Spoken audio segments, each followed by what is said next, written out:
Hello friends, नमस्कार. मी योगिता पाटील जन्नी cake वर्ल्डमध्ये तुमचं स्वागत करते. तर हा बघा, एका मला दुसऱ्याच मुलगीनं ऑर्डर दिलेली भेडसगावच्या, आणि हा तिनं एक मला रेफरन्स पिक दिलेला.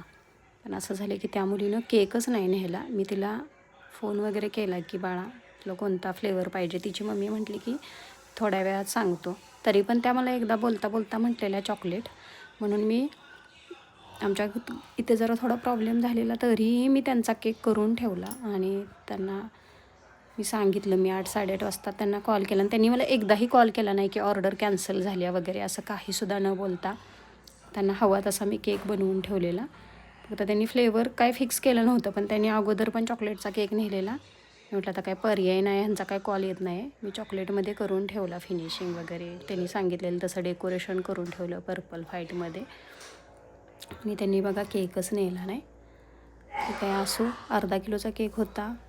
मी दुसरीकडं कुणाला तरी ॲडजस्ट करतो, केक नेतात लोक दुसरी अर्धा किलोमध्ये, पण असं नाही करायला पाहिजे एकतरी.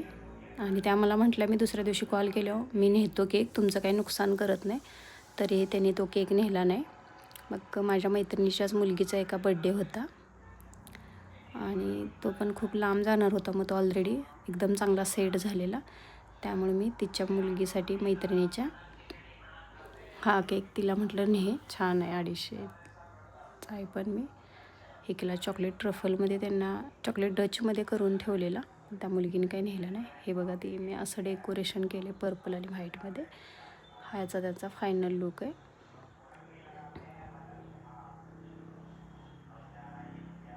आणि केक आवडला असेल तर प्लीज फॉलो करा.